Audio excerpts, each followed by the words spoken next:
Hi friends, welcome to ஷைக்கனிஷ் media. இன்றைக்கி Sunday special snacks என்ன பண்ணலாம் பார்க்கலாம் வாங்க. ஹாய் ஃப்ரெண்ட்ஸ், நம்ம சேனலில் இன்றைக்கி என்ன பார்க்க போகிறோன்னா, நம்ம வீட்டிலே எப்படி கடலைப்பருப்பு சுசியம் பண்ணலாம் தான் பார்க்க போகிறோம். நம்ம சேனலில் ஃபஸ்ட் டைமாக பார்க்குறதா தான் சப்ஸ்கிரைப் பண்ணிடுங்க, பக்கத்தோட பெல் பட்டனை கிளிக் பண்ணிடுங்க. வாங்க எப்படி செய்யலாம் பார்க்கலாம்.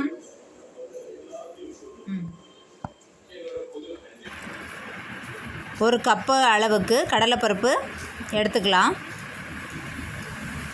எடுத்து தண்ணியில் ஊற போட்டு அரை மணிக்கூர் வச்சுக்கலாம்.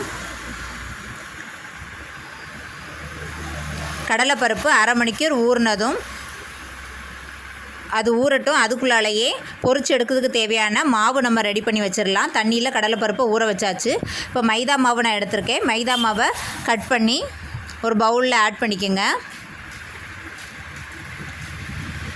கொஞ்சமாக உப்பு, ஒரு 1/4 கப்பு போல் தண்ணி, ஒரு பிஞ்சு போல் ஆப்ப சோடா சேர்த்து நல்லா மிக்ஸ் பண்ணி, ரொம்ப தண்ணியாகவும் இல்லாமல் கட்டியாகவும் இல்லாமல் மீடியமாக மாவை மிக்ஸ் பண்ணி நம்ம ரெடி பண்ணி வச்சிடலாம். அரை மணிக்கூர் பருப்பு ஊறினதும் குக்கரில் ஆட் பண்ணி 3 விசில் வேக வச்சு எடுத்துருங்க.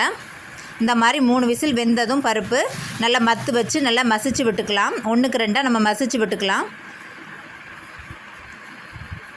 மாவு ஒரு பக்கம் நம்ம ரெடி பண்ணி வச்சுட்டோம். பருப்பும் வேக வச்சு எடுத்துட்டோம். மாவை நல்லா கடலைப்பருப்பு நல்லா மசித்ததும் கடாயில் ஒரு 10 ரூபா பாக்கெட்டில் நான் 2 பாக்கெட் நெய் ஆட் பண்ணுறேன். நெய் ஆட் பண்ணி ஒரு 4 ஏலக்காய், ஒரு கைப்பிடி அளவுக்கு தேங்காய் பூ நல்லா வதக்கி விட்டுக்கோங்க. தேங்காய் பூ நல்லா வதக்கி விட்டு நம்ம பண்ணும்போது நாளைக்கு கூட சுசியம் இருந்தால் கூட கெட்டு போகாமல் இருக்கும். அதனால தான் நெய்யில் ஃபஸ்ட்டு நம்ம வதக்கி எடுத்துக்கலாம். 1 கப்பு கடலைப்பருப்புக்கு நான் 1.5 கப்பு வெல்லம் ஆட் பண்ணிக்கிறேன்.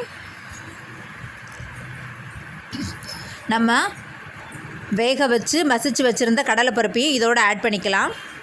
ஆட் பண்ணி நம்ம வதக்கி விட்டுட்டே இருக்கலாம். ஒன் சைடு பார்த்திங்கன்னா பொரிச்சு எடுக்கிறதுக்கு எண்ணெயும் பாயில் பண்ண வச்சுட்டேன். இது நல்லா அப்படி நல்லா வெல்லத்தோடு நல்லா மிக்ஸ் பண்ணி விட்டவங்கன்னா நல்லா இந்த மாதிரி திரண்டு எடுத்து வரும்.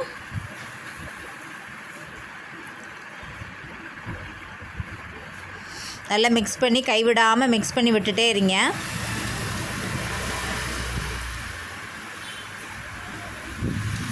கட்டியாக வந்தோடனே கேஸ் ஸ்டவ்வை ஆஃப் பண்ணி நல்லா ஆற வச்சுட்டு இந்த மாதிரி குட்டி குட்டி உருண்டையாக நம்ம பிடிச்சி எடுத்துக்கலாம். பிடிச்சி எடுத்துகிட்டு நம்ம ரெடி பண்ணி வச்சுருந்த மாவோட மைதா மாவில் இப்படி முக்கி நம்ம ஆயிலில் ஃப்ரை பண்ணி எடுக்க வேண்டியதான். டேஸ்டியான ஹெல்த்தியான வீட்லேயே கடலைப்பருப்பு சுசியம் சீக்கிரம் சட்டுன்னு நம்ம ஒரு 1/2 ஹவரில் செஞ்சிடலாங்க.